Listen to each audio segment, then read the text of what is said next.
Welcome to The Naked Truth. And now, your host, Bridget Barclay.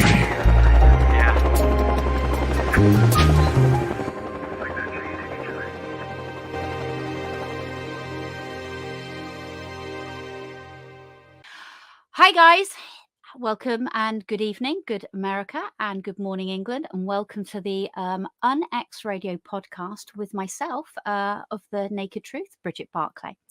And today's guest is one of my very good old friends for 12 years, is Andrew Gough. And if any of you hadn't heard about Andrew Gough here in England, he is American. He's from Chicago. He lives here in half in England and half in Istanbul working, but he is absolutely amazing. He has a plethora of features. He knows so much on absolutely everything.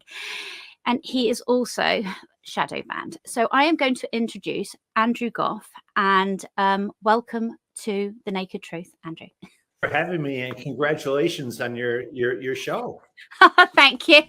Well, friends are coming on first to help me out of deep water.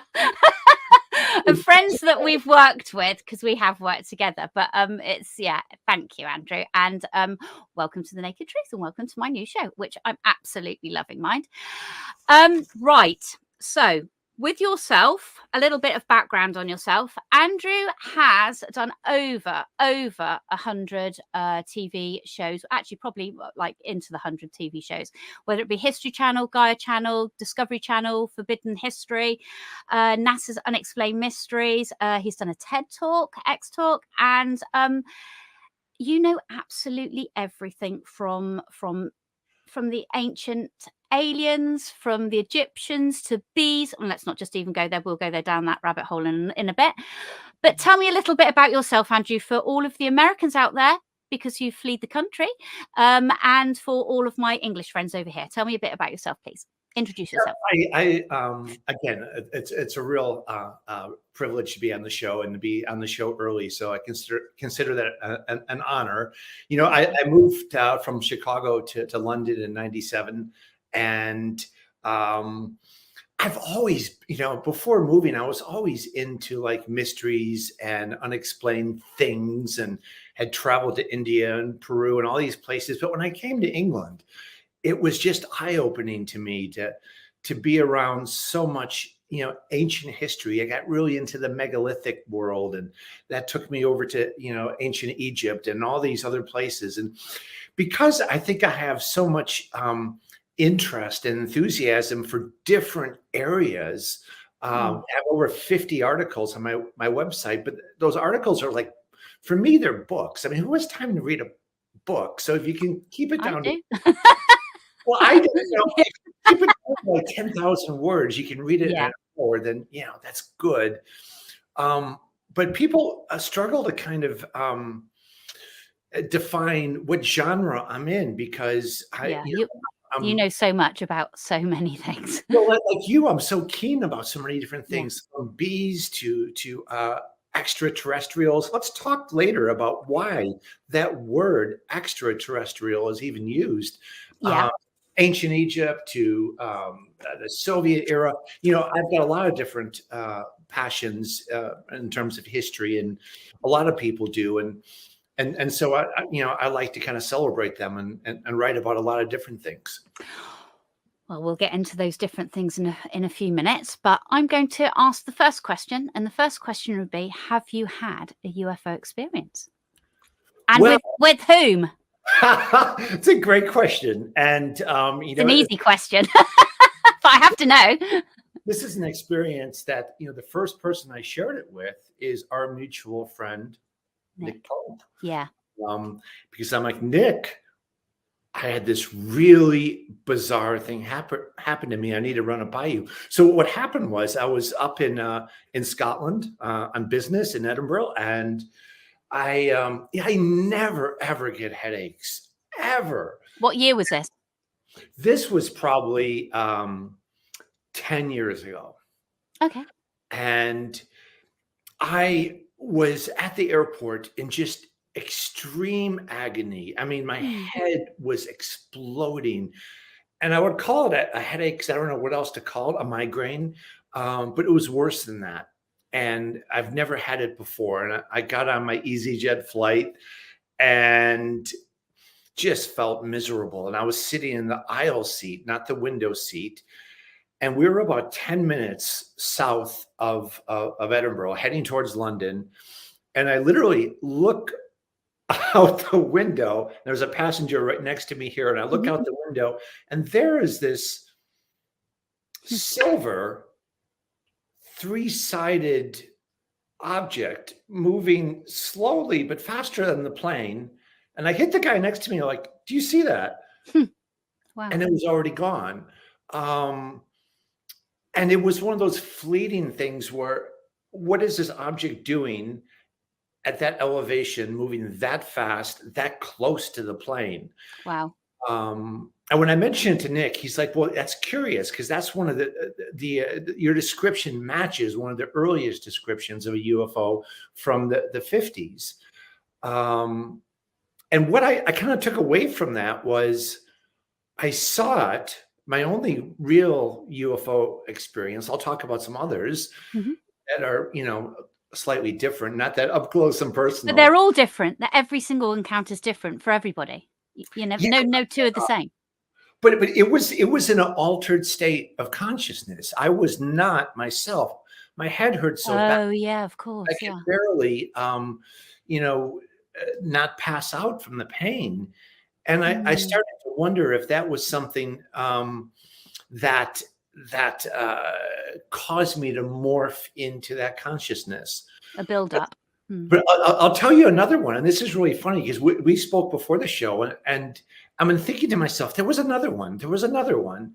Of course, there was another one.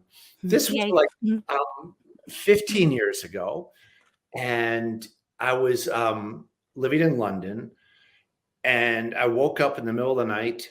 The cat was sleeping on the bed on top of me.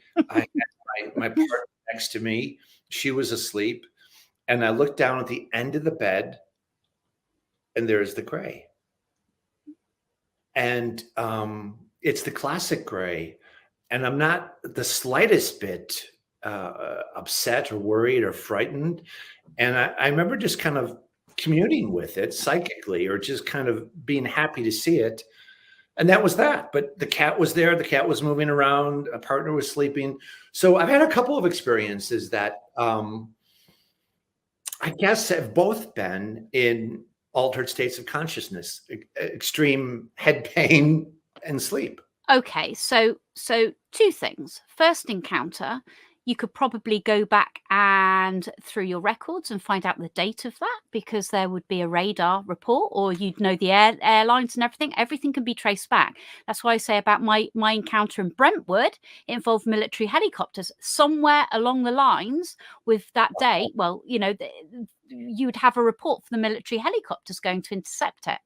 The second encounter that you had, was that what stemmed me and you and Nick working together? And it was Lynn Pickett, Sue Blackmore as well, wasn't it? And it was about sleep paralysis.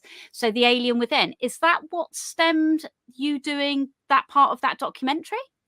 It really is. And for everyone's wow. I had the theme, but I didn't know what to call it. And you gave me the title, because it was a title that you were working on for another project. So the alien within. Well, it was a book. It was a book title that me and Nick were going to do about my encounters. So, and that's kind of how I feel. So, and it's.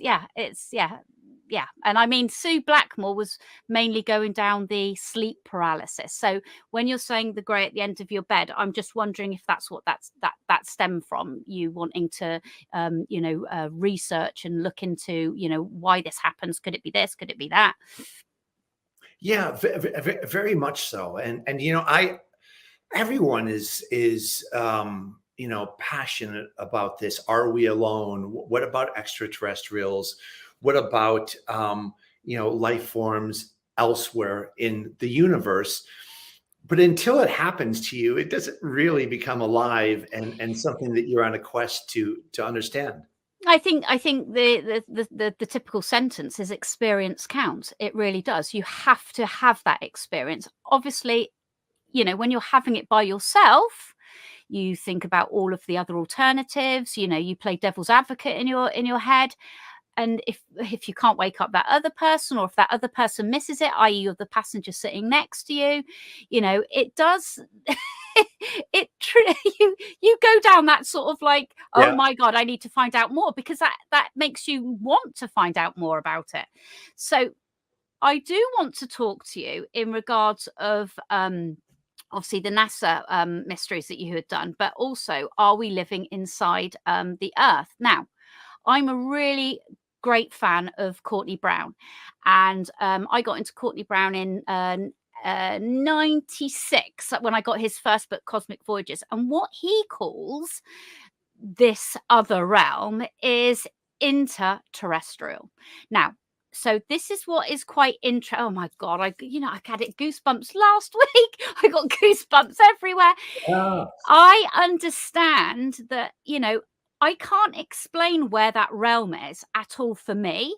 You can't explain it where it is for you, but yet you have been like shadow banned because of your thought patterns and through your research. So tell us a bit more about are we living inside the Earth, please? Because, well, that's an amazing proposition, and one that I've presented at Gaia at the Awakening Conference, and I've written about extensively.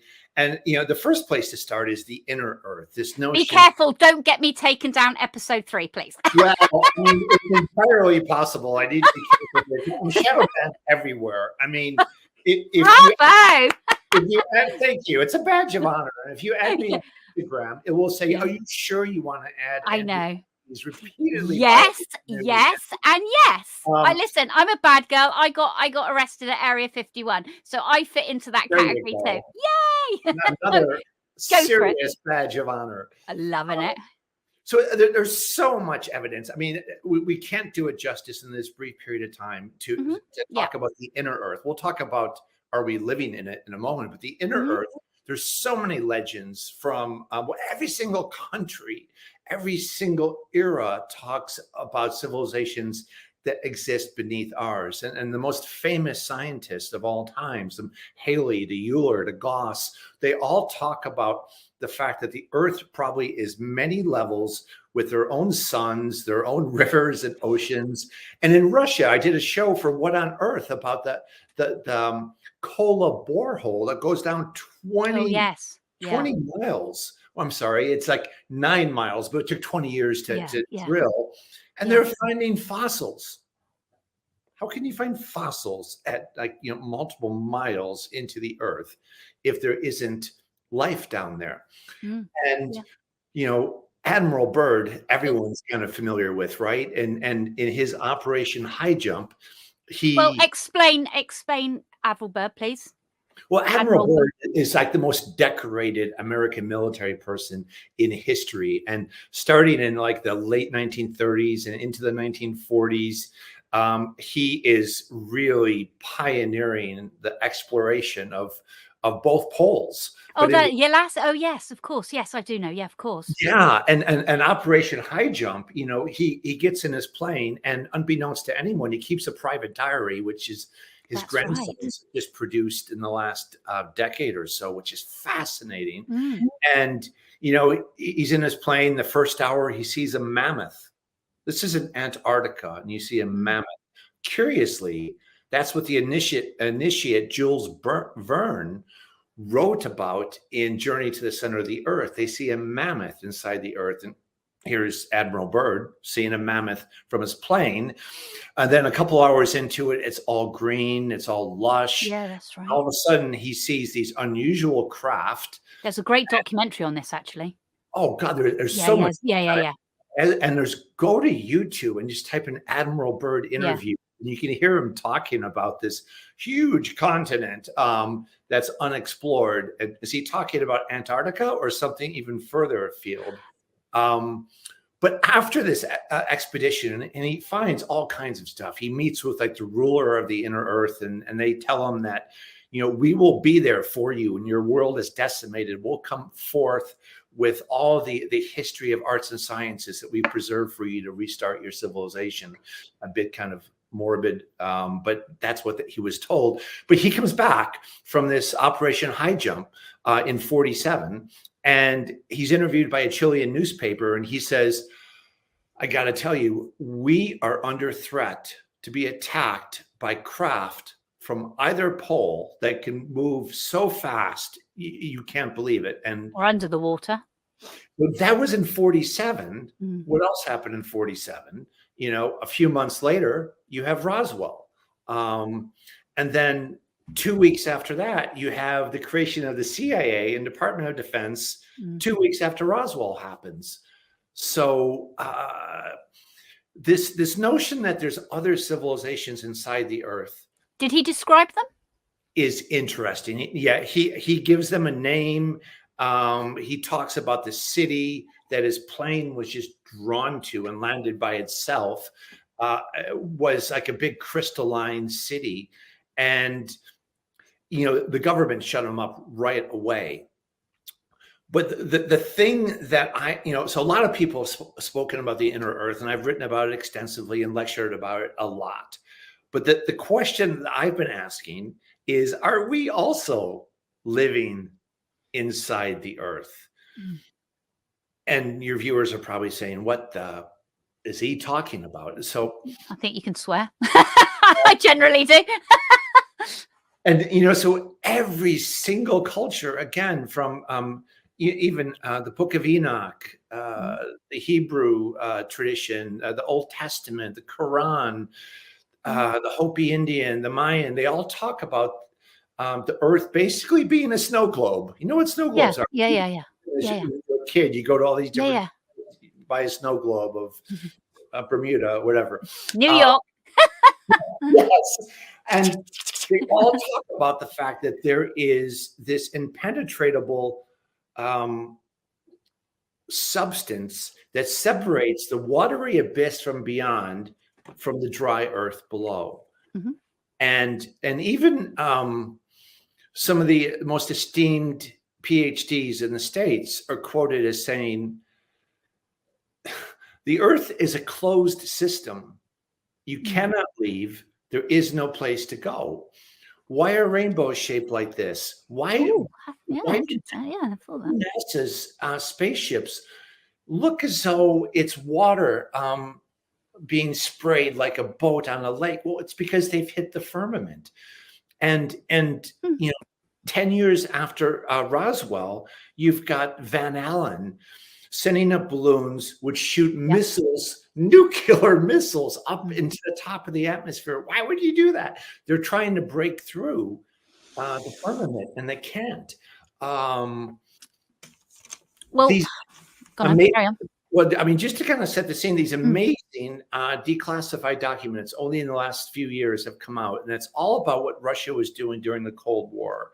A lot of details, but if you manage to siphon through them, the Russians are saying that we have, the firmament's real, we've photographed it, we've measured its temperature, we've done all these things to examine it, and we can't get through it.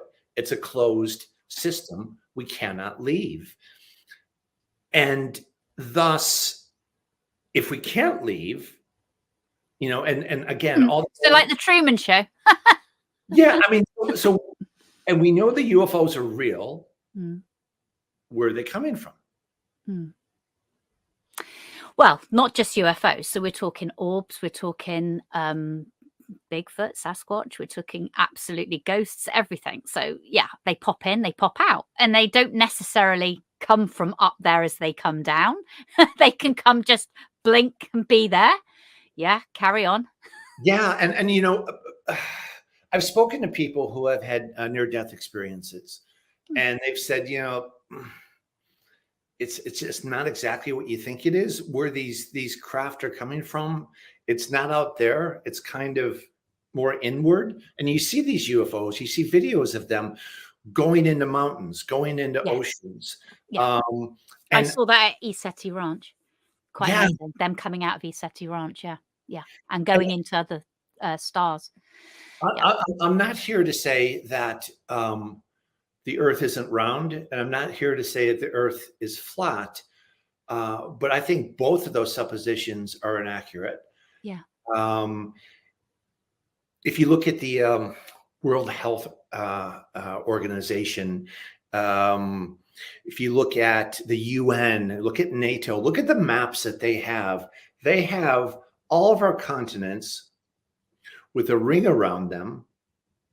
And then some of them, and some ancient maps, show other continents beyond what is commonly termed the ice wall. And, you know, there's a reason why 10 years after Roswell, NASA's created the treaty that says there's like, you know, 50 nations on the planet. We can't agree a single thing from currency to politics, but we agree one thing: you can't go anywhere near Antarctica. Don't even think about it. Because, you know, that could be one of the areas where Access and Bird would attest to this, that these crafts might be coming from. Big sigh.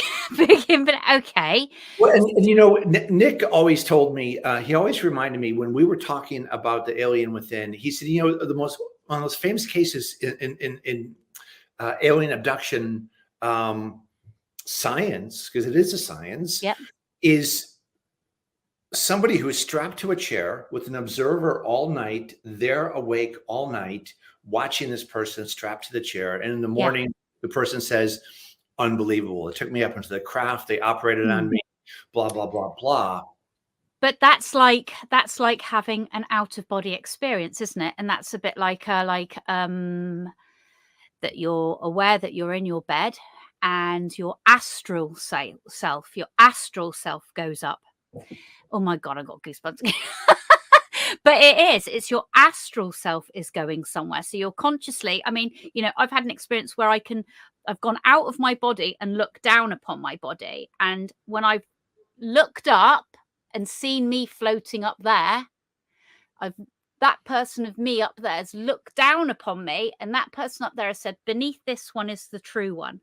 And then as soon as I realized that, woo, straight back into my body, which is true. Because beneath this one is the true one. It's like the container of ourselves, right? So my astral body went out. So that's why I was always into Courtney Brown and the remote viewing type of stuff, and you know, out of your body, like I spoke with Preston Dennett last week.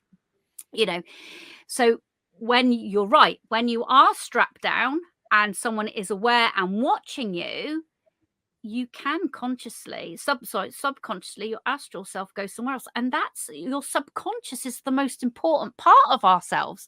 That's where everything is worked out. That is where everything is stored. So, so what was the experiment with, what was the example for that? It was it was to show, and I think the example that you and I use a lot is in the UK, where I live. You listen to Radio 1, God forbid, it's horrible. Yeah, and you tuned into Radio 2. I could have picked a better example. But when Radio 1 is playing, Radio 4 and Radio 2 are playing, but you can't hear them. Tune into a frequency. So, but unless you are tuned in to be able to access all three at the same time, which experiencers can do, you know, or mediums can do, or remote viewers can do. So it's about the fine tuning of all of that.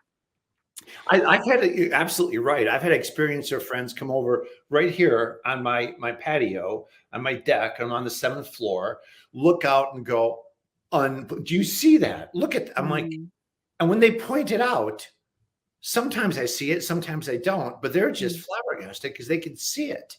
And what are they seeing?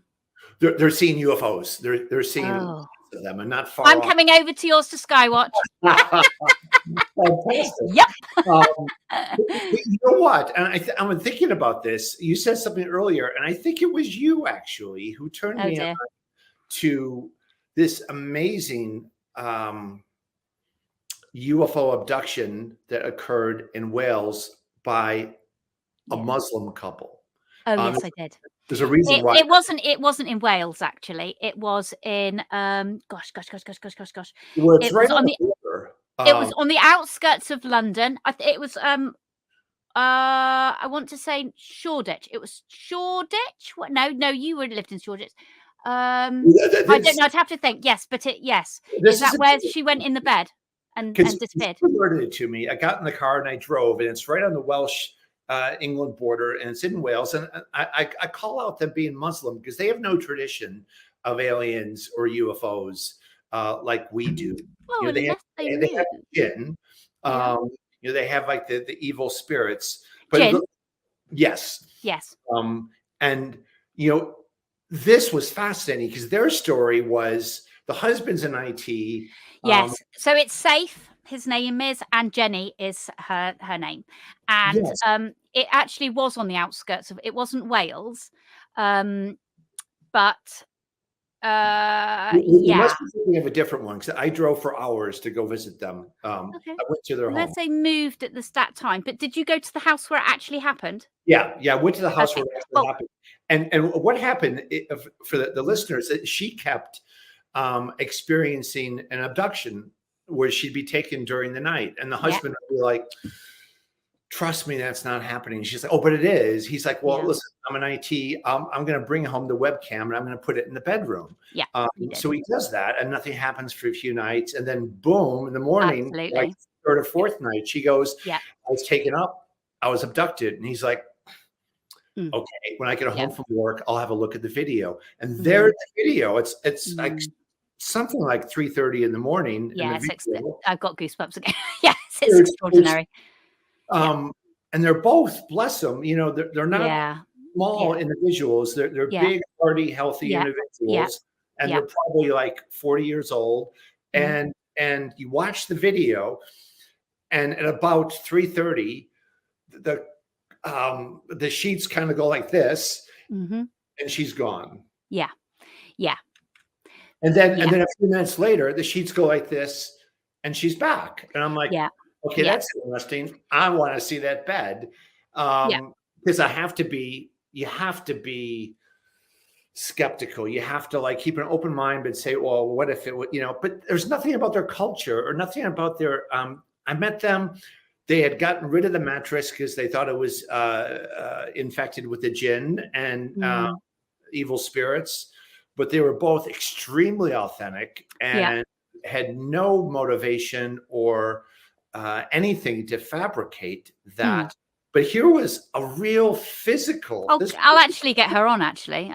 So, we still speak. Yeah, we all still speak. Really?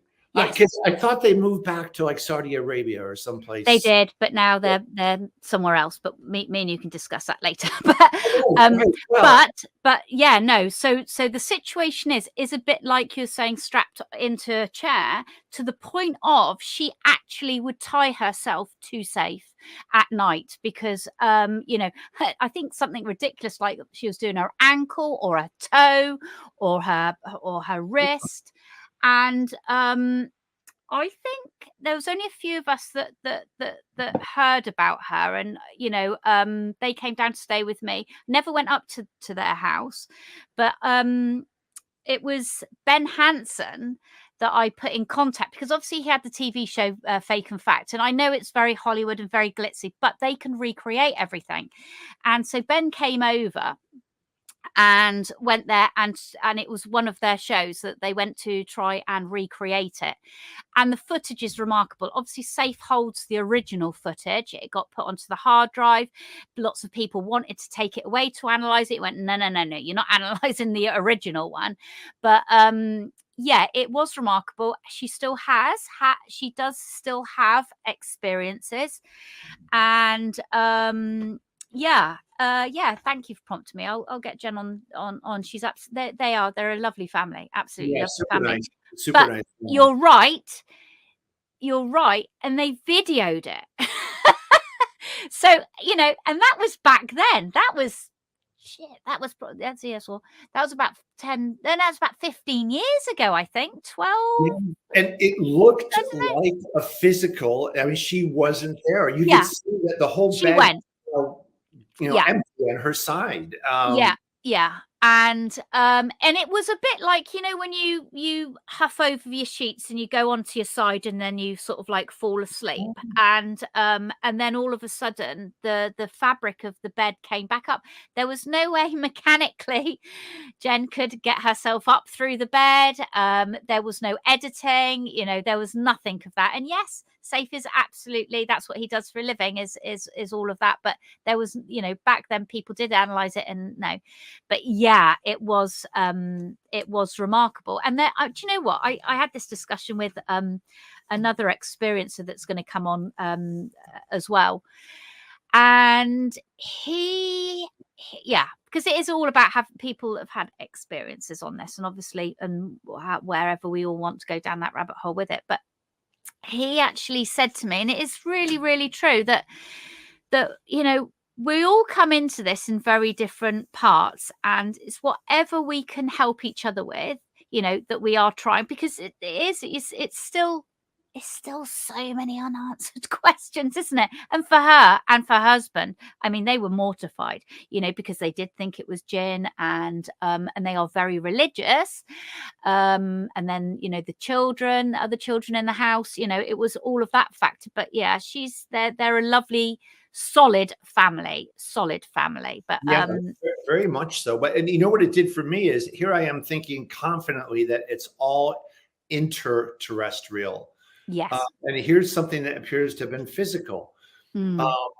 But, you know, I mentioned earlier the term, and I'd be curious, you know, where exactly extraterrestrial came from, because break those words down. You're talking about ground-based, terrestrial, ground. And we have this. True. We have this wall around us, according to some, that has all of our continents, and beyond it are other continents. And if Antarctica, we don't know about. And if Antarctica is a way of going through that alleged ice wall into these other continents, maybe that's one of the ways in which these crafts and these beings are coming into our world. So it's, you That's know, interesting. Yeah. Why isn't it called extra cosmological, or, you know, but terrestrial just infers that it's from the earth. And if there's a dome above us, and the people who think that sounds ridiculous, I get it. Read, you know, the last article on my website, which is about this. Do you want to plug your website now? Just say what it is. AndrewGough.com. You know, I go to these conferences and I speak, and everyone's got their big table and they're selling DVDs. I have no products. I'm not selling anything. So it's all because it's all up here. You like all the rest of them. You've got it all up there. I don't know about that. But it's unbelievable, really, when you think about it. And if you start, you know, question everything. We have been lied to as a civilization so dramatically. They call it broadcasting for a reason. They call it programming and programs for a reason. And I'm not sure if your viewers have gotten into Tartaria. I've only got probably 2. Me. No, that's not true. And you know, there's been many great resets. Not, you know, and we've just escaped another attempt. And I'm not making up that term. I'm not making up any of this. Read what the WEF is saying. Read what world leaders have been saying. Pharmaceuticals have been saying about their objective research agenda 230, and they're not trying to hide it. The Great Reset, Build Back Better. Really? So that isn't the first time that a Great Reset has been done. Research the mud flood. And I'm going to stop you there on the reset, because we are going to reset in a few minutes. We're going to go into commercial break, and we will be back shortly with Bridget Barclay and Andrew Gough to talk more about the parallel and intergalactic universe that we live in.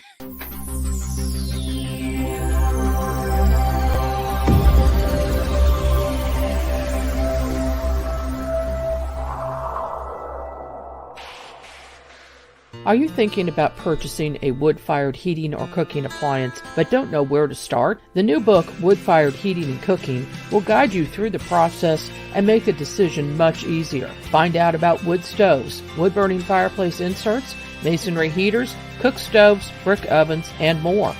Learn about operation and maintenance, buying and storing wood, even how to make your own charcoal. A bonus section includes delicious recipes for cooking in a wood-burning oven, grill, tandoori oven, or smoker. The wise homeowner, prepper, or homesteader will have the ability to heat their home with wood when the power goes out or to save money on increasing gas bills. Wood-fired heating and cooking is available at Amazon. Visit www.woodfiredpub.com for more information. That's woodfiredpub.com.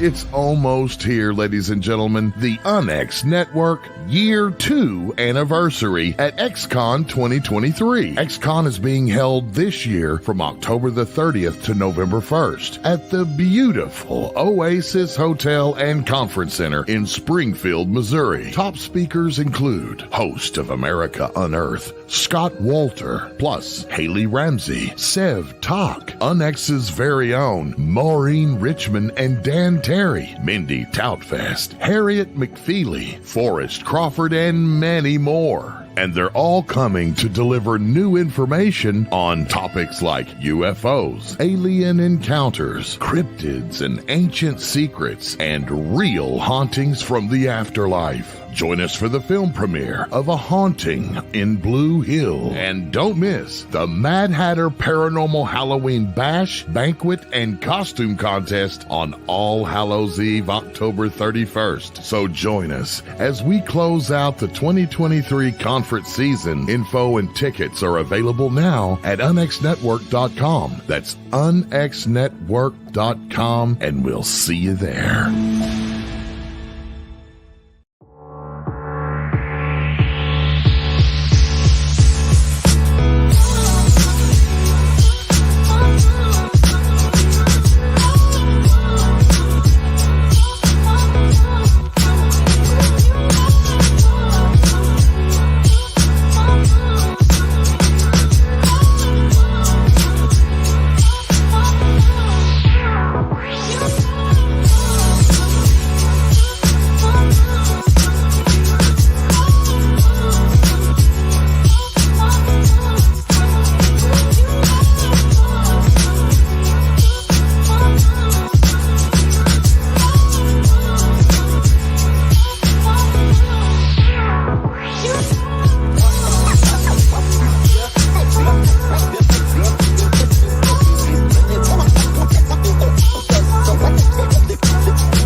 Hi there, welcome back to the UNX Network.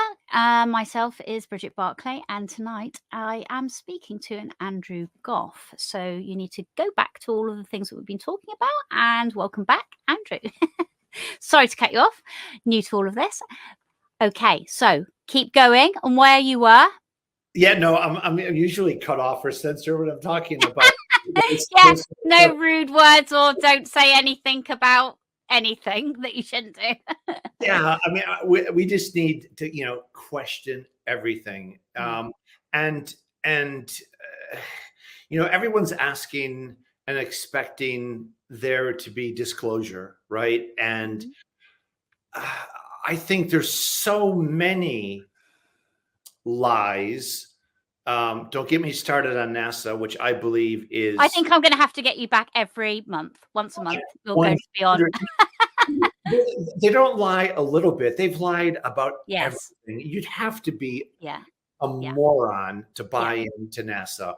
So where's all that money going? Well, nefarious purposes, probably deep underground military bases that are used for things we can't talk about in this show. But the whole thing about NASA is they've lost all of the footage. Imagine that of the trips to the moon. Now, the moon is 238,000 miles from Earth. But yet Obama and NASA say the goal of NASA is to get past low Earth orbit. That's at 1,000 miles. And that is where the firmament is. And if you Google this or look at it on the article on my website, the Civilian Space Authority, I forget their precise name, but it's the only non-subsidized, non-NASA professional launch of a rocket in history. 2014, it goes up, and at 72 miles, it hits something really soft. It doesn't explode. It sits there. And then after a couple of minutes, it falls back down. But do you see that also on UFOs as well? And you also, on the new TV show Skinwalker's Ranch, they keep coming across when they send rockets up, things happen, or certain things within helicopter range, everything has to stop at a certain level as well. Well, and that, exactly. So that's 1,000 miles. Okay. I mean, 238,000 miles above the Earth is the moon. And that's not even the goal anymore. The goal is to get above low Earth orbit. And that's just ridiculous. That's where the Van Allen belt is. That's where they were trying to launch Operation Fishbowl to all these nuclear weapons to try to get through the firmament. That's a great name for it, obviously. Operation Fishbowl. Wow, that's great. The Quran talks about the fact that there's multiple firmaments on this thing we call Earth. And Michael DeGray, who did Blue Planet, he filmed it. It was his documentary, and it debuted, by the way, the day after September 11th, just coincidentally. But he would later be interviewed about the scene where he's in a submarine at the bottom of the ocean, and he's trying to get, they're on the bottom of the ocean. And at the bottom of the ocean, they see a lake. And they're like, but we're already at the bottom of the ocean. Oh, wow. So they go over to the lake in the submarine and they bounce off of it. They can't get through the lake. They've hit something that's so saline, so dense, but yet it's made out of water, which is exactly what the firmament's supposed to be, made out of water to separate the watery abyss from the dry land below. And so in this interview, when he's talking about this, wow. He's like, we have no idea what this thing is. 2 weeks later, his helicopter explodes and he's dead. Oh, wow. So is that documentary still, is it still for people to be able to access? Yeah. So the interview, that's good. There's a link in my article, and he's really passionate about, I'm an expert on this. How can there be water below the bottom of the ocean? Well, it's one of the firmaments probably separating our world from one below us. Wow. And, if you ask me what's 7,912 divided by 16, I'm going to ask you that, right? I would tell you I have no idea, but I know it's not 0 and I know it's not 5. How do you know that? Well, I just know. So yeah, okay. I don't know what it is. So I don't know what the shape of the Earth is, but I'm thinking more along the line of like a high rise with different floors and stairs going between them. Different dimensions, if you will, and we can't leave ours. Well, astrally or dream state or okay, right. With everyone else's thought process, what is the most thought-provoking thing that has happened to yourself? Gosh, the most thought-provoking that I could say on the air. I'm not sure if I can even go. No, seriously.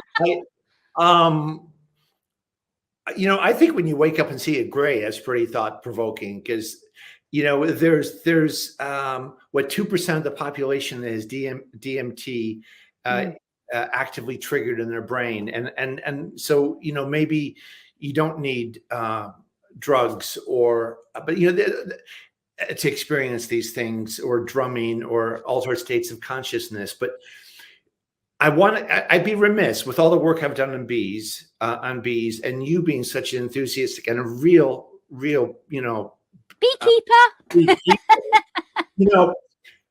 The sound of bees humming. Oh gosh, yeah. Has been noted in 3 or 4 different areas of state changes in consciousness. Absolutely. Near-death experiences, yoga, going apparitions like at Fatima. People said, "So you heard buzzing?" No, it wasn't buzzing. It was bees. Different than it was bees. And the other one is abductees. Alien abductees report the sound of bees buzzing.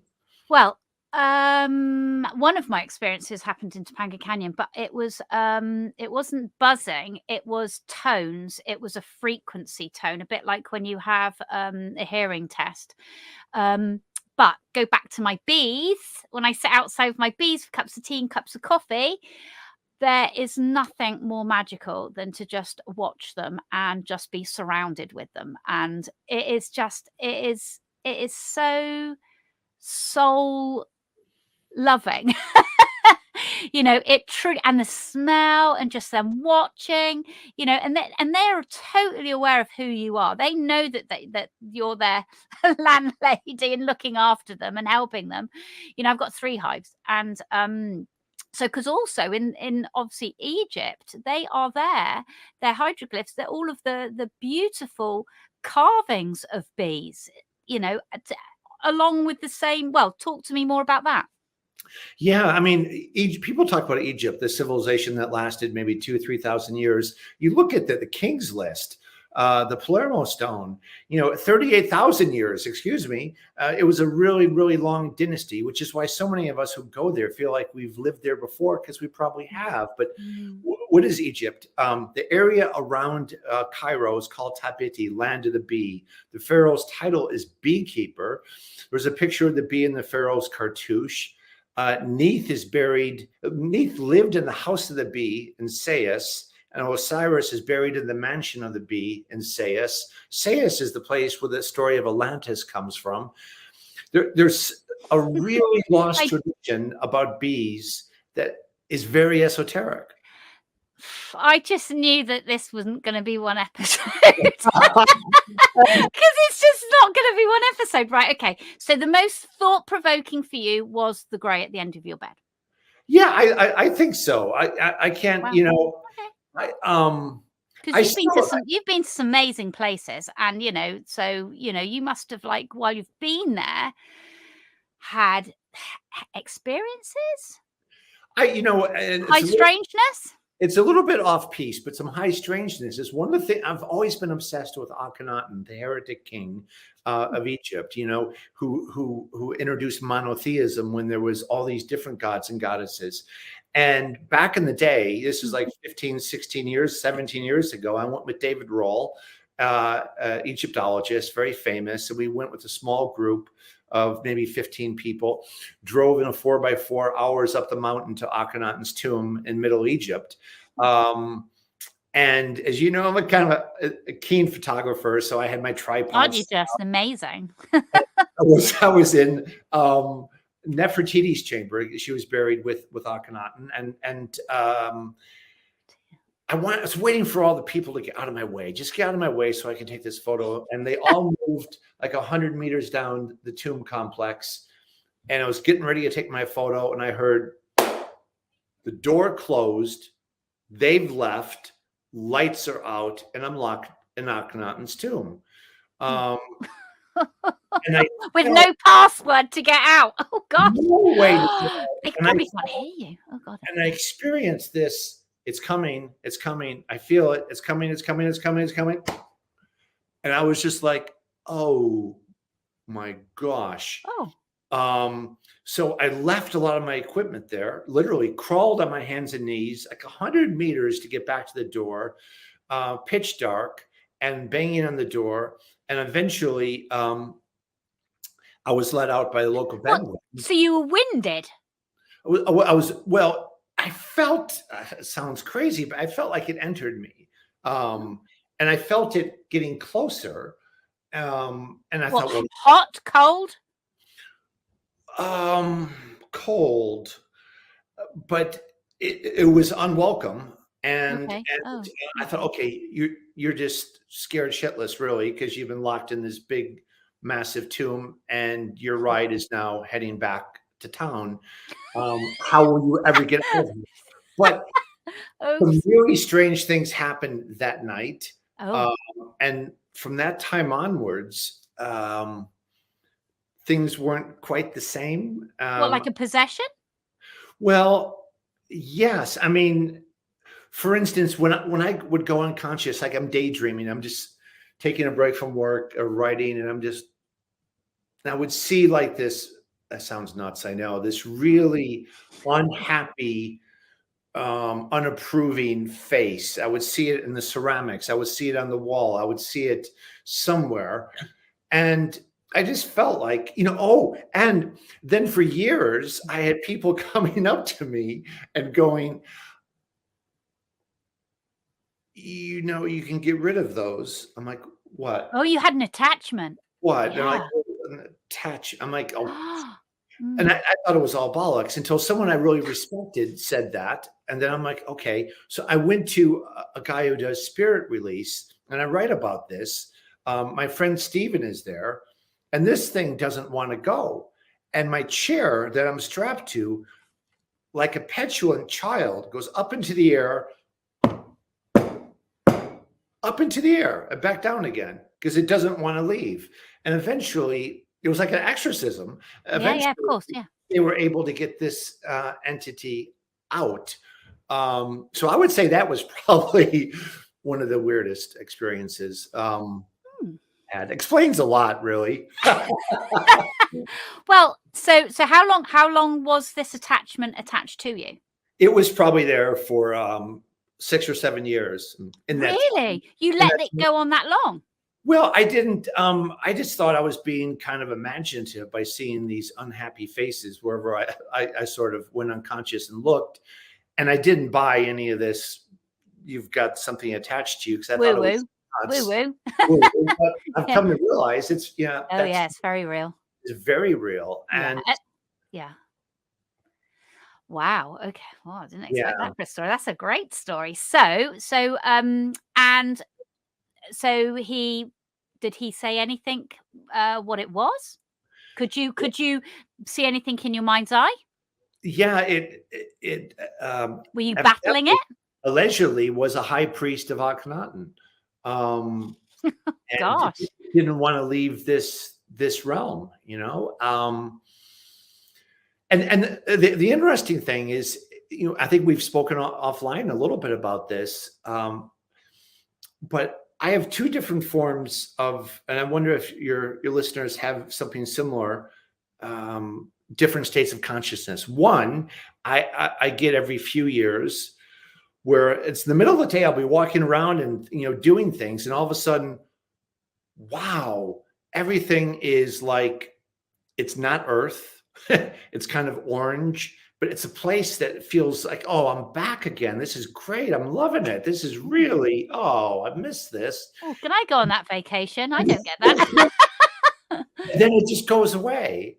And you try so hard to keep it, but by trying to keep it, you send it away. The other one is interesting. It's definitely Earth, and it's definitely me, but the memories are different, and what's going on now is different. And I also, that sounds like a parallel timeline. And I think when you go and you have your fortune told, and you have a tarot reading done, and it's like, here's what I see. Well, that's just one timeline. And if it doesn't come through, we're like, oh, that's all rubbish. And it might be rubbish, but there's multiple timelines. And I think the world we're in is switching more rapidly from timeline to timeline than it ever has been, I think. Well, very true. I mean, gosh, I'd like to see what you saw. as in like, I know what you mean, like a daydream. I get that in the morning because I love dreaming, and sometimes I can, have the one dream, or I can have multiple dreams, and then when you wake up in the morning, you've got those images in your head. I've generally got pen and paper next to me, so I'll just sort of soundbite, what's happened, and then all throughout the day, things will ping back to me. But you're right that you've got to kind of stay very still and try and grasp it to keep hold of that dream, because dreams also, I believe, in this life are so important to us. You know, there are messages that are from other states that are shown to us, basically. Wow. Okay. Right. We haven't got long, but I really, because I really love what you talk about the Alaskan Triangle. So can you just sort of like summarize it? And we're just going to have to get you on, like so I think every month for an hour every month, an episode on this, episode on that. Oh gosh.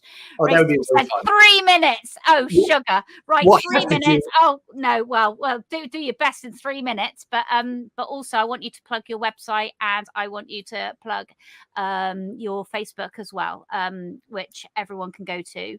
I think Race will put it underneath as well, and also it's on the summary. But go on and go for it in 2 minutes, whatever you want to talk about. I do not care, because everything you say is absolutely bloody amazing. Oh, you're too funny. Well, all of social media is banned. I post something on Instagram and 6 people will see it because my account's been deleted so many. You know, in my head, it's so funny. On Instagram, when I had 2,000 photos, 9,000.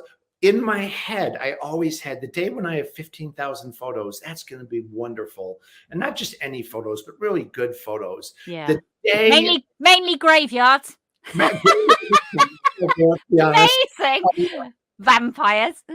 But the day I posted my 15,000th photo in my account, on the day, it's like, how prophetic is that? And pathetic, but never mind.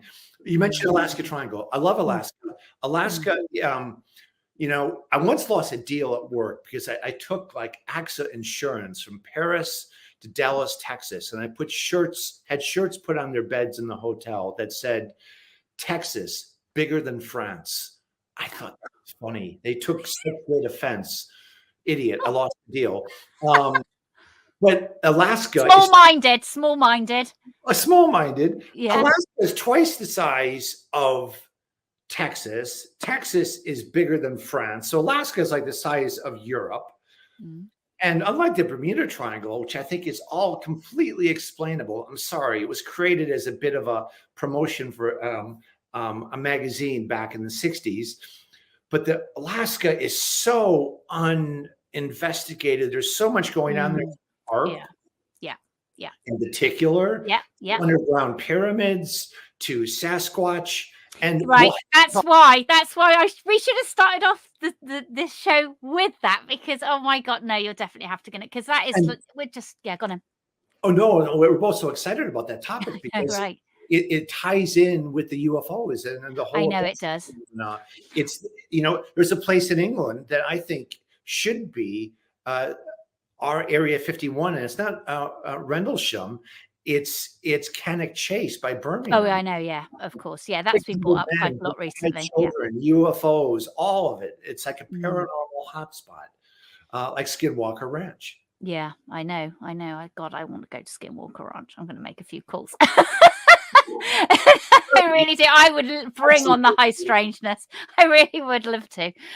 Well, okay, so I am definitely, because that is an episode in itself. You're right. It's about Sasquatch. It's about UFOs. It's about unexplained phenomena coming out of the water, or what they've found there.